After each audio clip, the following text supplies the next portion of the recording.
There's one thing I don't understand about people. It's how they seem to collectively find things funny that I find not funny. It's not that the humor is lost on me or that the joke doesn't make sense. It just registers in my brain as unamusing. And then I look around and see a whole room of people laughing themselves silly, and I'm left feeling confused as to why.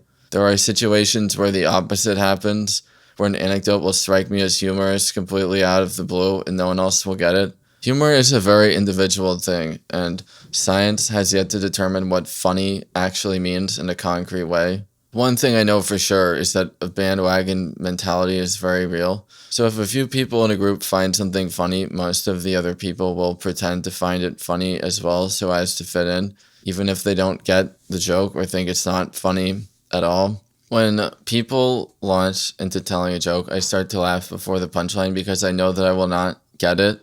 And I imagine myself with a blank face upon the delivery of the punchline. And when people tell me that I'm laughing before I should and that the joke is not over, I laugh harder because I think that them trying to tell me a joke is funny. I used to find it funny blowing my horn at people who are doing nothing wrong on the road and pretending I have a misplaced grievance with them because their reactions were priceless. Sometimes I used to blow my horn at red traffic lights and I pressed my window button down and I used to stick my head out and insult them, and people in neighboring cars looked at me as if I was insane, and that was the reaction I wanted to elicit.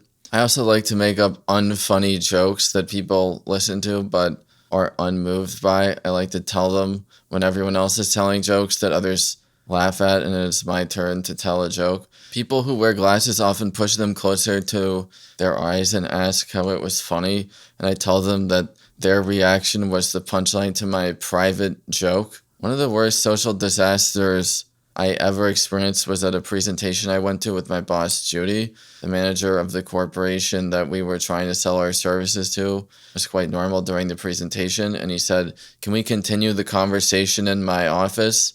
And Judy elbowed me in the tummy and she said, "We've got the deal sewn up." When we were in his office, the conversation went normally until he said, "Okay, I'll just tell Janet to type the terms." I had to leave the room immediately and run outside and recover in the parking lot. Judy apologized for me and the manager knew I was autistic. We got the contract because he knew I was a good programmer. Another time that was a social disaster was once when I was walking up a set of stairs at a railway station. A Chinese man was walking down the stairs and he lost his footing and he shuddered face first down the stairs, and his briefcase was forced open and his papers were blown everywhere in the wind. He came to a halt next to me and he looked at me and I simply looked at him and said, "Good morning," and continued on my way up the stairs. I did not do it intentionally, and it was not until a few minutes later when I was remonstrated by other people in my vicinity for dismissing his plight that I found it funny. He was not injured much anyway, but my reaction to other people's remonstration was an uncontrollable smirk that angered them more. Who knows? I have a sense of humor that no one else will get, and I am not unhappy about that. I have ODD and I used to play games with policemen. Once I decided that I would go for a walk in an area that I knew was crawling with police cars, as soon as I saw a police car, I started to run as fast as I could in order for them to chase me. I ran through backyards and scaled fences in order to evade them, but they eventually caught me and they were as angry as disturbed wasps. Back at the police station, they found that I had no police record and there was no crime committed anywhere near where I was, so they had to let me go.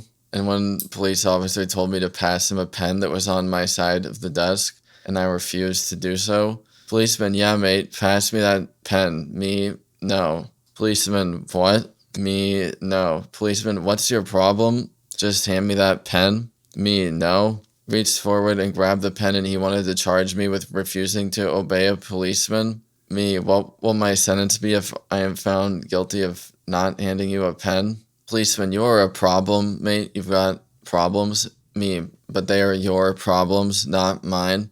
Another time, I pretended I was dead in a recreational park at dawn. I found an area with dead leaves all over the ground, and I lied face down and was motionless.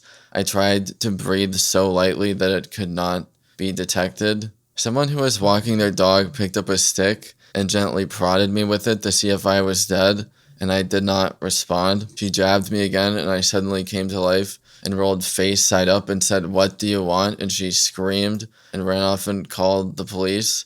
When the police asked me why I was laying face down on the ground, I told them that I liked the smell of dead leaves. I found that funny, but no one else did. Examples of creepy. It is to show people examples of what is creepy. Some people who are not creepy may benefit on what to do if they don't want to be seen as creepy. If you look at these pictures, it's usually a guy who keeps his distance and stares, doesn't smile, is reserved, etc. Often it's when the person has prominent eyebrows in the position of the serial killer stare. With women, I don't know, but I'm probably seen as creepy because I don't say much also. That's what happened in school. I love the serial killer stare. I guess I need to get Botox injections or some dark sunglasses and a cane because I honestly cannot help that look. The main male in this picture seems to adopt a random and ill-considered facial expression that reveals his unimaginative essence. I really liked your post. I did not like the horn honking part though, as I have an extreme reaction to honking horns and slamming doors. A long while back, I watched a couple of episodes of Seinfeld. I could not fathom how Seinfeld and his cohorts put so much time and energy into such a waste of time. Anyone else laugh at their own thoughts? The ultimate autistic humor, featuring my best friend. Every time either of us uses a metaphorical word, the other answers as if it were literal, even if we both understand the metaphor. Neurotypicals don't find it funny. Private thoughts. External humor doesn't land, but bizarre slash nonsensical slash private triggers do. I have no sense of humor most of the time. The only things I find funny are bizarre, nonsensical jokes, fucked up things I probably shouldn't laugh at, shock value humor, making light of tragedies, or finding amusement in disturbing and sick shit, or obscure in-jokes that only me and a close friend would understand and find funny. Numerous occasions I've just burst out laughing in public when I thought of some random thing that's not even funny. Here are some standout examples of people describing or declaring things as the most unfunny thing ever, or equivalents like unfunniest, least funny, so unfunny it's painful. From Reddit, Game Grumps fans ranting about their most unfunny jokes. One poster vents frustration at constant fake laughing over low-effort bits, calling out the "you must die" joke from CDI Zelda as, quote, the worst joke ever, repeated endlessly. The CDI "you must die" joke was the worst joke ever, and yet they said it so many times, I legitimately thought I missed something. It's just frustrating. The funny, high-pitched voices with the constant fake laughing at the most low-effort toilet humor joke makes it difficult to watch. In a serious first-round interview for a corporate role, the hiring manager asks, "Have you been convicted of a crime?" The candidate, trying to show humor and personality, replies, "Well, I was once arrested for attempted murder." Long pause. Interviewer, "Wait, what?" Candidate, "Yeah, I had 2 crows and was trying to get a third, i.e. murder of crows pun." The interviewer stares blankly, then politely ends the interview early.